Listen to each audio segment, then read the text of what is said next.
Okay, now don't get me wrong. Taylor, I bet you're a wonderful individual. I know for a fact that, you do great at your job and you speak multiple languages, or you can at least understand multiple languages. So you're already doing better than I am. But I'm sorry, dog. Like, never in my days have I wanted an unofficial translation's name to be the actual name. Because, well, Zetten is a very cool name, very cool. It just does not hold a candle to Heavenly Severance.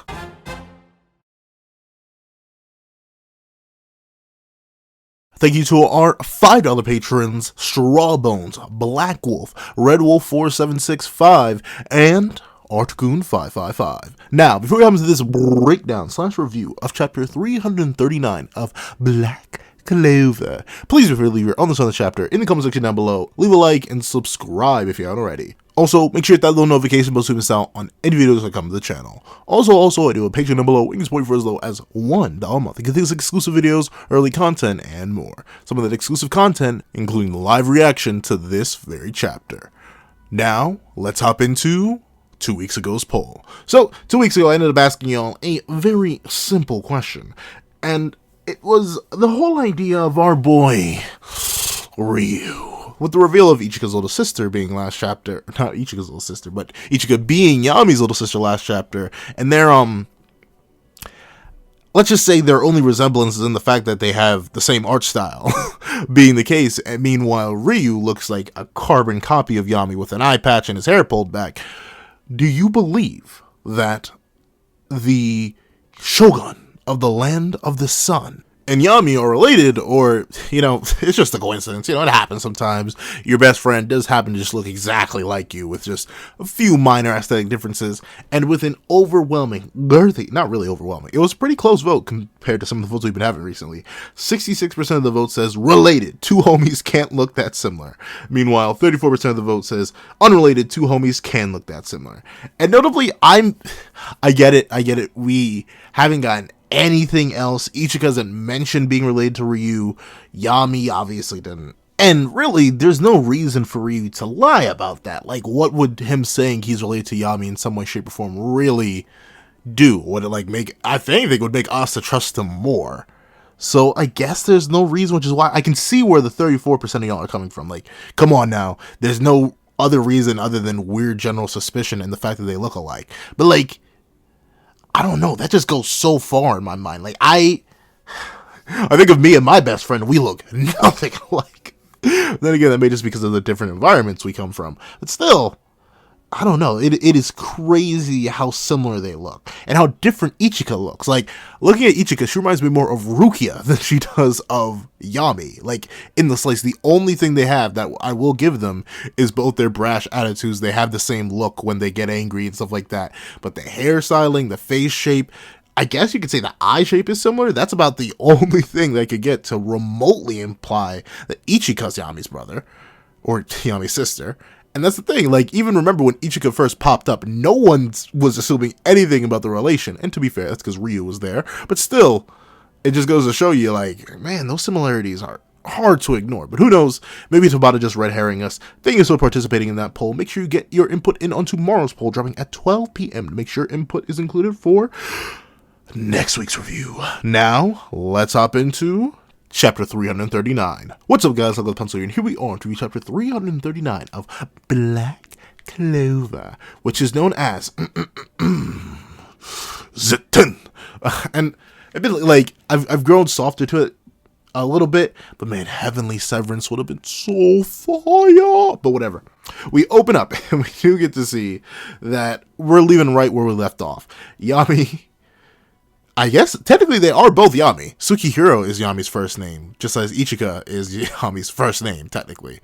So, Captain Yami's little sister is also technically General Yami, which is interesting. Very, very interesting. But Ichika is Yami's little sister. And we see that Asta's like, whoa, wait, huh? Wait, who? What? He never said, what? Why would he never say he had a sister? What? That seems so random. And something that does seem interesting, sad, but interesting, for any of my siblings out there, keep in contact with your siblings. Stay in the loop with them. You are the only two people or whatever number of you. You are the only two people that grew up in the same household under the same circumstances, and quite literally are just genetic remixes of each other with some time in between. They're the ones you got. So it is kind of sad to me to see that Ichika just has no regard for her brother. And obviously you can tell by how he never mentioned her. Yami seems to have no regard for Ichika either, which is sad. I don't know. I always feel bad whenever I see siblings having like a bad relationship, or even just like a non-existent one. Like, these two obviously don't communicate. If she doesn't care about him and he never mentioned her in the 300 plus chapters we've had Yami in the narrative, it's kind of sad. And obviously you can just write it off as like, oh well, Tabata just came up with this, so maybe he didn't plan for Yami to have a sibling and that's why. But still, taking the reading that we have now, let's say like as soon as Yami was introduced, he was planning to have a little sister. Tabata just didn't know when to include her.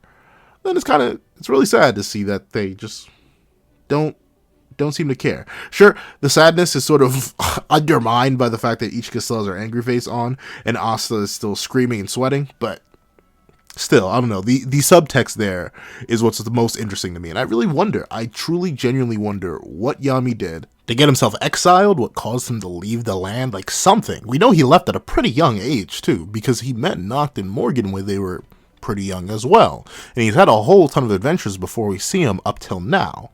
So I genuinely wonder what ended up getting him here. If it just ends up, we have the My Hero thing again, where it was all part of Lucius's plan, that's whatever. But I think it'd be interesting to learn more and more about Yami through his homeland, because that's pretty much the best place to learn about him, honestly. However, interesting thing to follow up here, Ryuya, the Shogun. He is accompanied with one of the 7 generals, and one of the 7 generals is well known, but he as the Shogun isn't well known. That still seems so strange to me. And like, we see a whole bunch of people start to whisper and like, wait, his hair, it's so spiky and silver. What's up with his arm, Colonel? The clap on my... Okay, let me stop. But the thing is, I wonder, like, what is this general lack of awareness that this country has? Like, I mean, I get it. It's isolated on the other side of, who knows, probably a super duper, ooper duper looper large ocean. But at the same time, like, they recognize that he's a foreigner, but they're whispering around as if they're about to do something about it. Like, this is as if you were to see someone you've never seen before on the street, and then you and your friends and their friends and friends of friends and like everyone there was like, hey, what the heck? Why are they so immaculate? And then you start to go attack him because he seemed immaculate. Like, Ryuya even looks like, uh-oh, they're about to cause trouble, and then says they need to leave.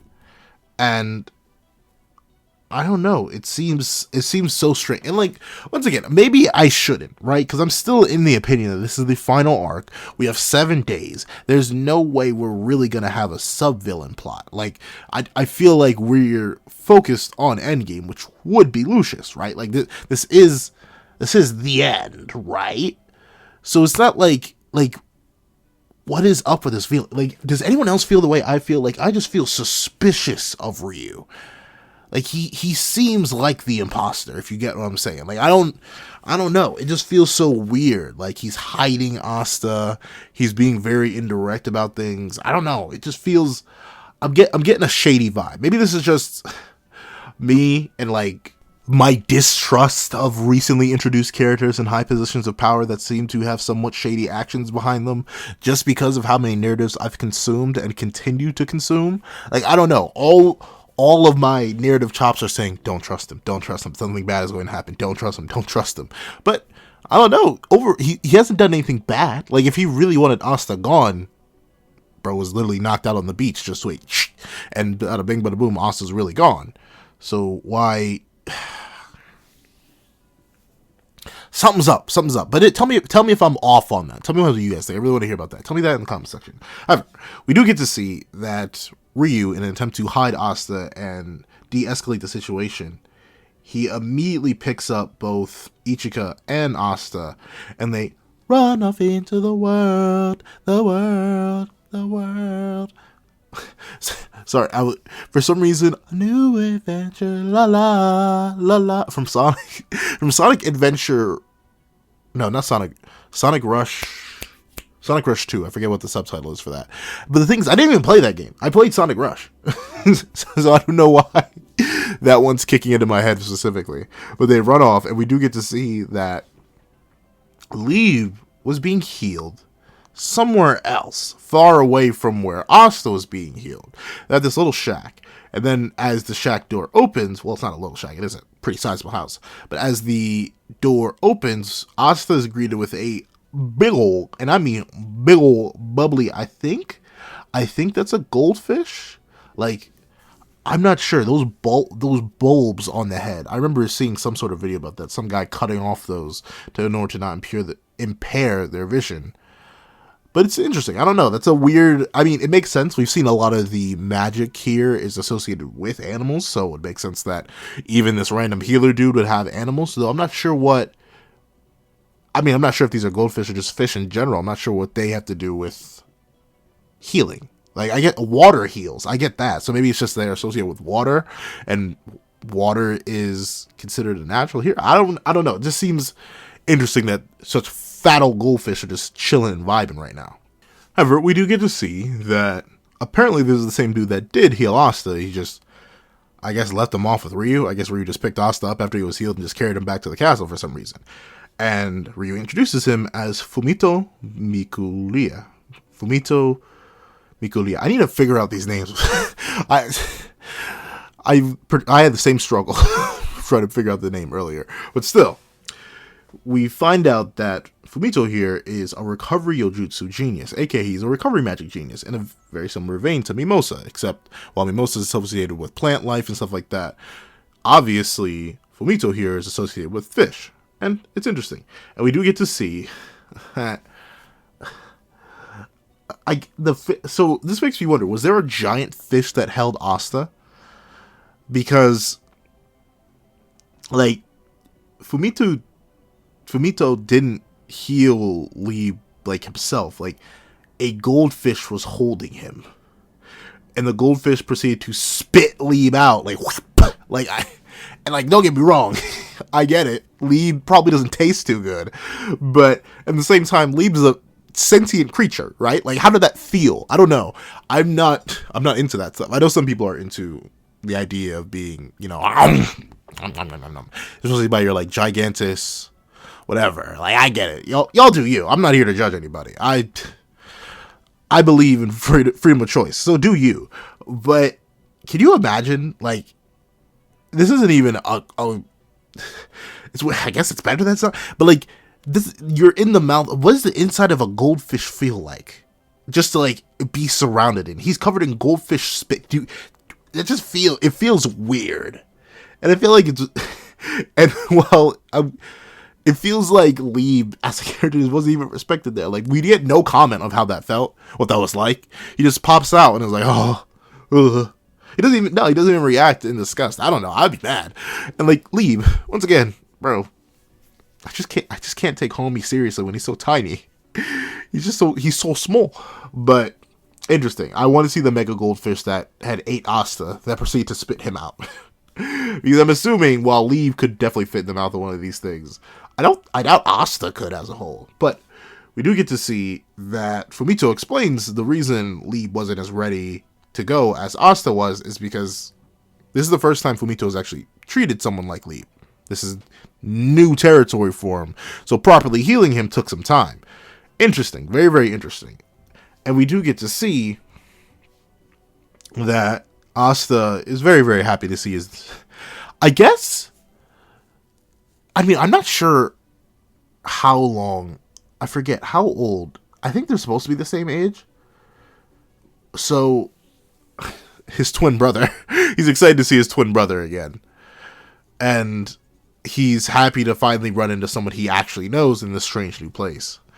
And once again, like, as I see Liebe just sit down on Asta's palm, blushing and admitting, yeah, I missed you too.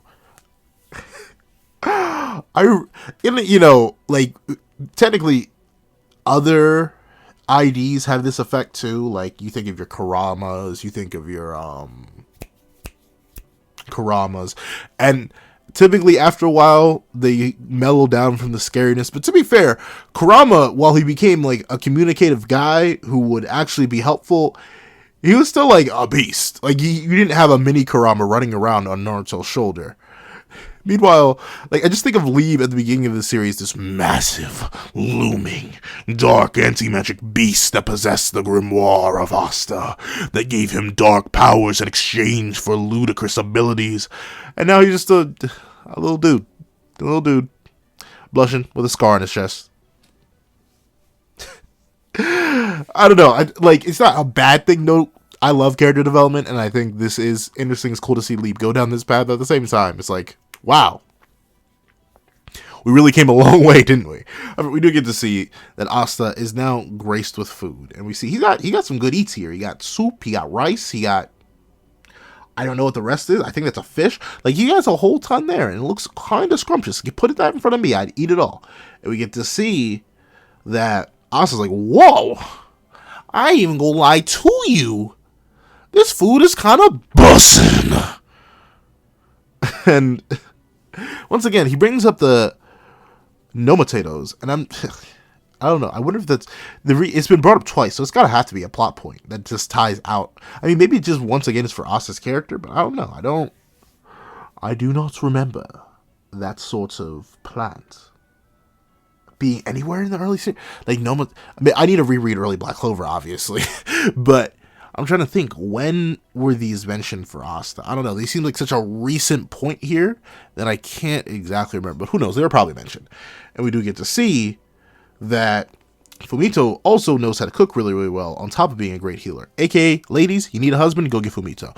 But with that being said, as Fumito thanks Asta for the compliment, he's like, hey, yo, you know, it's good to hear that even a foreigner likes my cooking. You know what I'm saying? Even a stranger thinks my food tastes good. That's great. Obviously, it's nice. Asta is like, yeah, this is great. Yeah, the trauma. And admittedly, this is one of the main things I love that Tabata does with Asta. Like, he's letting the situation stick with Asta. This is not something that's going to glaze over. Everything that could have went wrong did go wrong. What can go wrong for you will creep. Murphy's Law hopped all over Asta. He had his entire life ruined, flipped upside down, whatever destructive adjectives you want to use. He had it happen in the span of like 5 minutes. So obviously, as cool as this new nation is, as cool as the food is, as cool as the fact he's got healed, all this stuff, it's really, really, really cool and nice and neat and all that. But he obviously has objectives. He obviously has things he needs to take care of. And it's great to see that this matters to him. This is something that's important to him. It's something that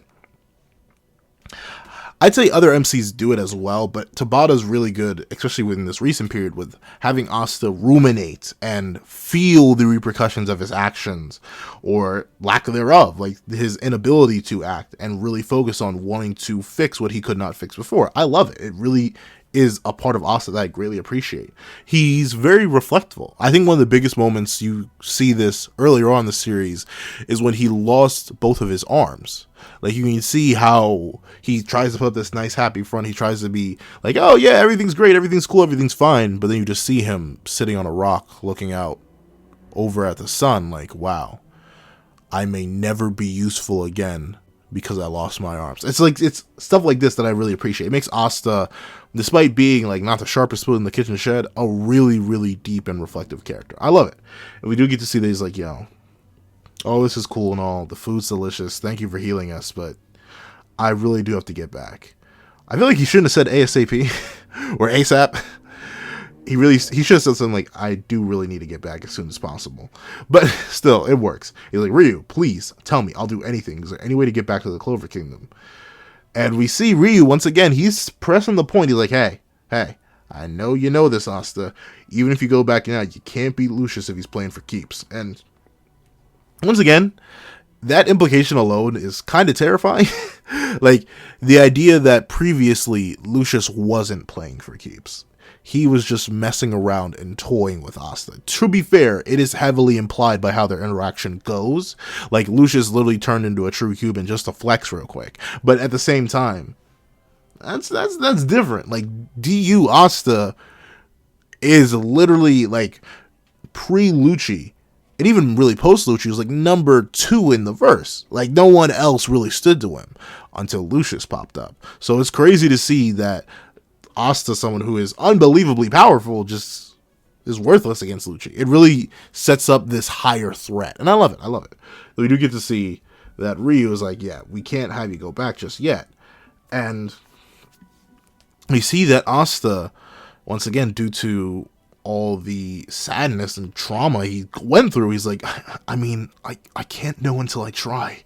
Well, we're just sitting here, Sister Lily, everybody's gonna, and like, you gotta think about it. I love it. I don't know. It's something that you don't get. Like, I'm sorry, I think of Asta's usual immediate comparing contemporary, Midoriya. I don't know. I don't get the same vibes from him, and I don't get the same reflective and guilt and necessity that I get out of Asta here. Like, he is literally begging Ryu to go back. He's like, yo, I gotta do this. Because in his mind, once again, 7 days. He has no idea how long he was out. He has no idea what the current situation is. He has no idea of anything. The last thing he saw before getting wiped from existence in Lucius's mind, or getting teleported away, was all of his friends charging in to try and save him as he got wiped by the love of his life. He has no idea how anyone's doing there. He's extremely worried, and I love that. You can see how desperate he is. And Ryu, once again, is like, hey, chill out. It's fine. You have time. And we see that Asta, he's desperate. He's desperate. That he's like, yo, okay. It's fine, whatever. How can you be so... But he says, how can you say it's fine? How do you know that? Like, what do you want me to do? You want me to train? I've been training my entire life. I've been doing this for the past near 18 years, if not all 18 years, and I couldn't even leave a scratch on him. How can I get any strong? And admittedly, we get Ichika giving Asta kind of what he needs, and that's some tough love. She smacks the taste out of his mouth, like, hard. Like, I don't even see her. She just straight blitzes in front of him and smacks the taste out of him. It's like, hey, I have no idea what's happening to you or the people around you. And honestly, I don't care if you die. You're only alive right now because Lord Ryuya and Mikuriya saved you.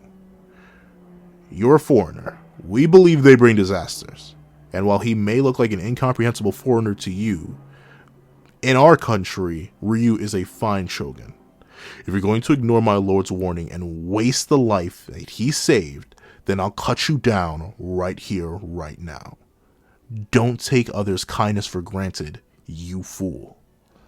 And admittedly, once again, don't trust Ryu as far as I can throw him, but it's true. Like, it's very easy to see Asta's side, right? Because we've been with Asta this entire time. We've watched him go through everything.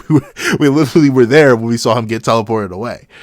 So obviously we understand Asta's urgency here. We are way more connected to all the people back in the Clover Kingdom who, for all we know, are literally dying right now. Because we can trust Ryu, supposedly. His eye supposedly sees everything. But no, we haven't gotten a glimpse, a whiff, a taste of the Clover Kingdom. All we know is that the Black Bulls want him to go take care of something. Or to go train or find them or something like that. That's nothing. So right now, we're in the same amount of limbo and fear and worry as Asta is in. However, for the people who haven't been following Asta's journey, for the people who haven't seen anything of Asta, nothing like that, we find that they don't really care. Ryu does, because Ryu, likely due to his ability, understands the grand stakes of this. It's not like, I highly doubt Lucius is just going to stop on the Clover Kingdom continent and just leave every other part of the world and be like, oh yeah, whatever, y'all are cool. I'll let y'all vibe. No, he's very likely going to come over and be a problem for everybody. So Ryu understands the grand stakes of Asta and what he's going through, and he also understands Asta is the only key to stopping it. But in that same vein, everyone else who doesn't know, everyone else who doesn't have that perspective, everyone else who doesn't care, just sees a dude that's being rude. And it's interesting. It's very cool to see two sides of an argument, right? Because, especially when you're dealing with the main protagonist of all characters, and they're in a new area, in a new group with new people, it's very easy for a mangaka to sort of heavily lean on the established character side versus the unestablished character side. But we see that Tabata is unafraid to have Asta be humbled, be sat down. And he's being sat down, admittedly, by a facsimile to his captain, ironically enough. Ichika and Yami are related, and thus the younger sister of Yami, or I suppose Tsukihiro, he would have the very likely same reaction if we were to swap Yami and Ichika's positions here. Be serious, be respectful, do what you will. I'm assuming, hypothetically, let's say we flip the entire scenario on its head, and it's Ryu who'd want to become the true Shogun King or whatever, the Shogun Emperor, and it was someone who ended up with Julius, and Yami was there helping Julius out. It's likely that Yami would have the exact same reaction, like, hey, don't be rude, your life got saved, be a nice guy, or else I'll just take care of you myself. Like, it's simple as that. And it's good to see. It's very good to see. This is strong characterization for Ichika right off the rip. And while it is familiar characterization, like I said, I 100% believe Yami would act this way too. It fits. They're siblings. And once again, shock horror to a lot of the siblings out there if you don't believe it. But I think y'all know. Most people with siblings know. At least a lot of the people I've been with siblings know. You and your other half, essentially, you and the other remix of your parents' genes, tend to have a lot of the same ideals, especially if you come from the same area, and obviously Yami grew up enough in the land of the sun to probably pick up some similar ideas and lifestyle. So, I like it. I like it a lot. And it's great to see Asta, who received not only all this help, but also this tough love, lowers his head, and he's like, thank you for saving us. I mean it. I swear I'll repay you. And man, I don't know. It's nice. I don't know. It's little things, right? It's not the craziest thing out there. It's not top of the line, top tier, but I appreciate it. It's having a realistic reaction, having really your head dunked in an ice bath afterwards by someone else who does not understand your perspective, but has the full capability to make you understand theirs. And being able to move on from that, being mature enough to not keep pushing the point, but to understand that. It's nice. I don't know. It's beautiful storytelling. And we do get to see that Ryu's like, hey, don't worry about it. The reason we're helping you anyways, because if Lucius really, really succeeds and starts throwing his weight around, it'll give us trouble too. He's not going to be an isolated problem, which is very, very important. It makes sense. And we do get to see that Ryu explains that, not gonna lie, Lucius, he kind of maxed out all his stats. He's got overwhelming physical strength, mana, and magic. And if you're gonna take him on, no matter what, no matter how strong we make you, he's gonna be tough. Like, it's gonna be no easy feat beating him. And if you want to fight that, you're gonna need a power-up. And that power-up will be now known as Zetten. I don't know. It's probably just pronounced Zetten, but I like to imagine just put a little more weight behind it. Zetten, and we see that Asta, despite not recognizing Zetten at all, he doesn't know what it is. He's like, wait a minute, Zetten? You mean that thing that Ichika did?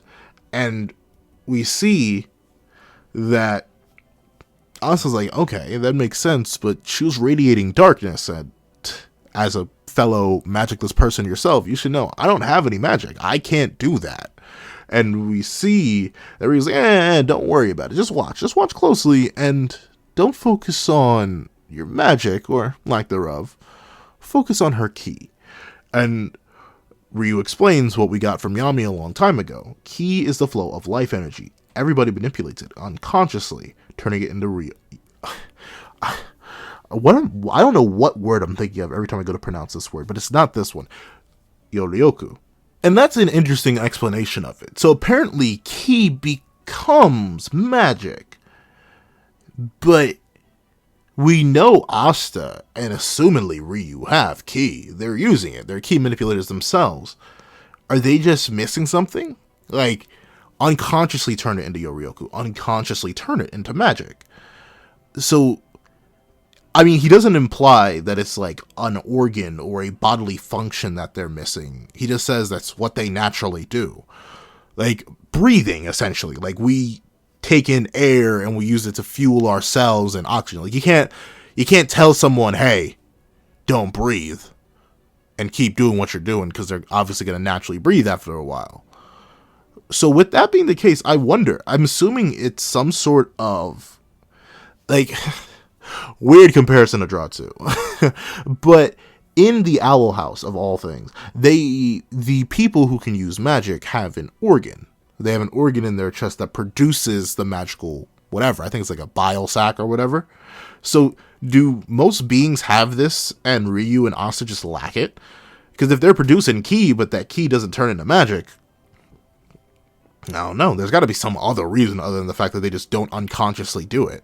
I guess it could just be a general disability, but I don't know. It seems very, very strange and oddly specific that they unconsciously do it. However, we do get to see that this manipulation ability, since it is ki-based, can be controlled. And by doing that, by focusing on a super precise variation of ki control and that subconscious process of manipulating one's life force into your Ryoku, you can force it down to a finite point and make it erupt all at once. And this is Zetten. Though, interestingly enough, this is a very different interpretation of Zetten from the one we get to see from the last chapter.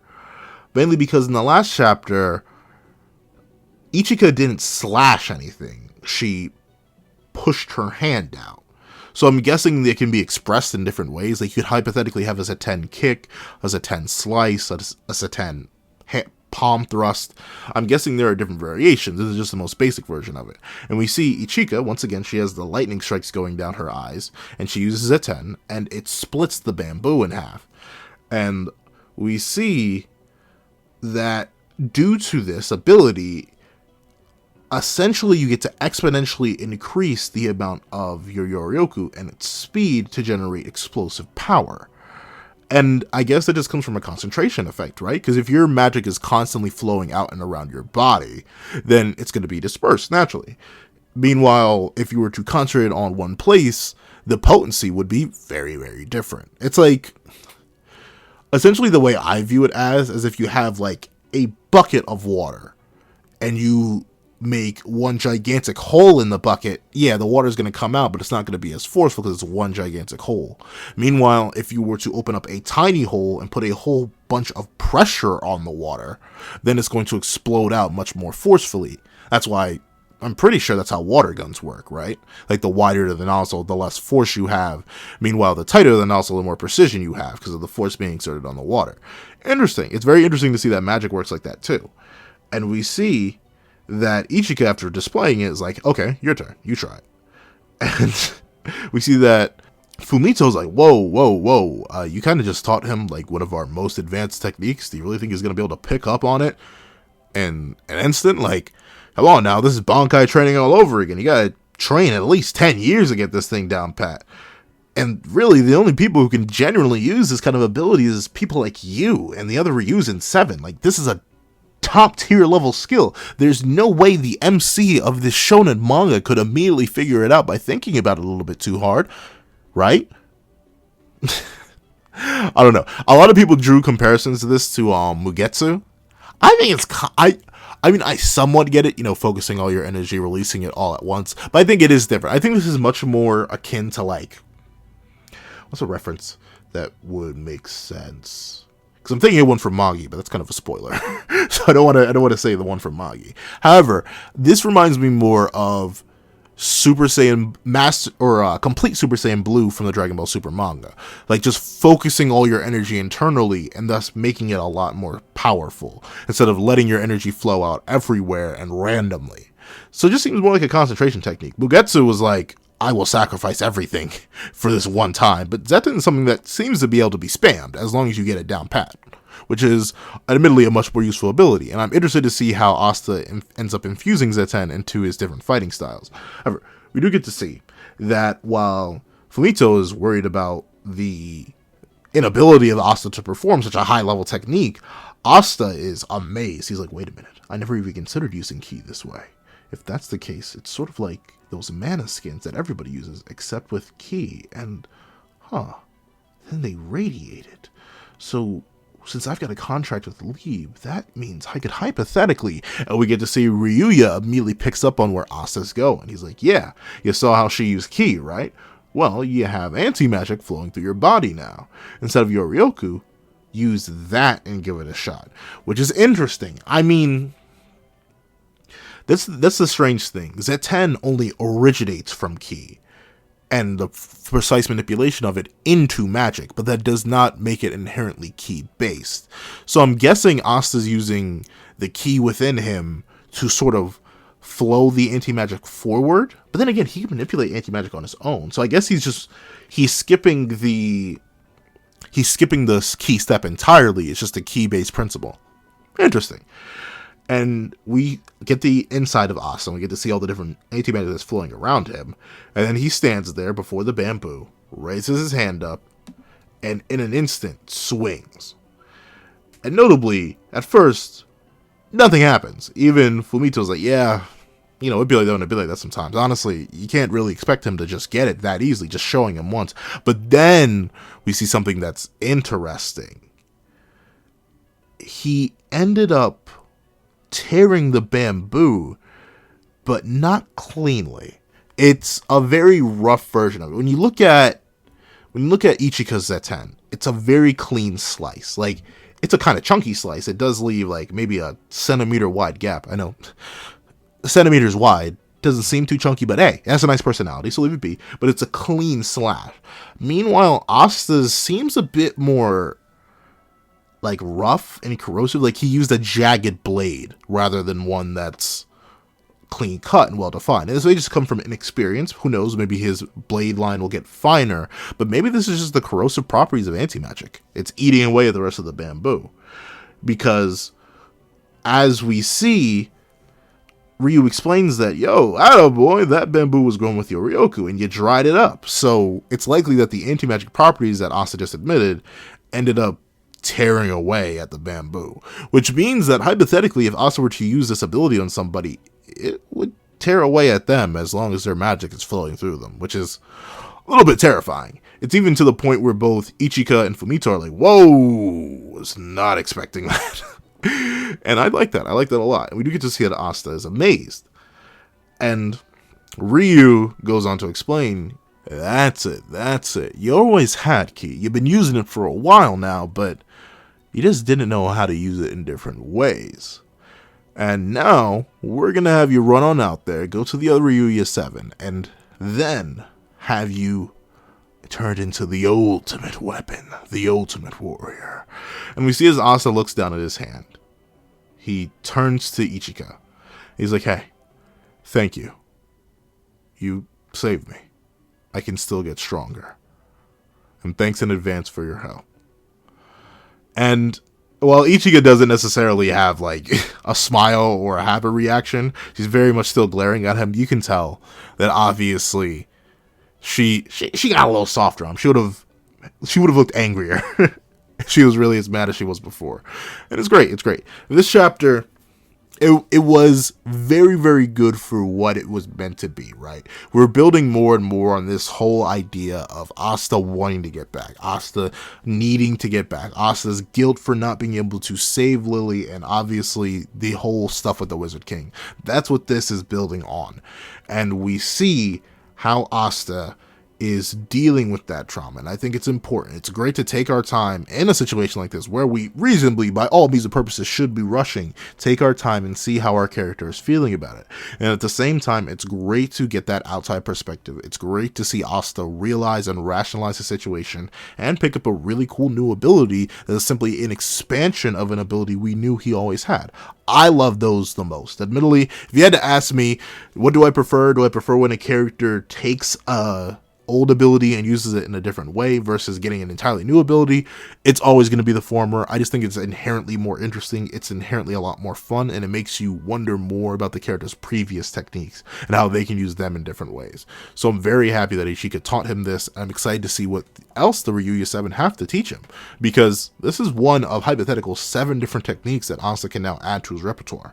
And if he's already learning this one this quickly and they're all key based, he could go crazy. However, I think the chapter is a solid 10. What do you guys think, though? Please tell me in the comment section down below. Thank you so much for watching. Remember to like, share, comment, and subscribe. Make sure you hit that little notification bell so you miss out on any videos that come to the channel. Also, I do a Patreon down below where you can support me for as low as $1 a month. You get things like exclusive videos, early content, and more. Thank you guys so much for watching once again, and I hope you guys have a wonderful day. This is the guy with the pencil, writing off.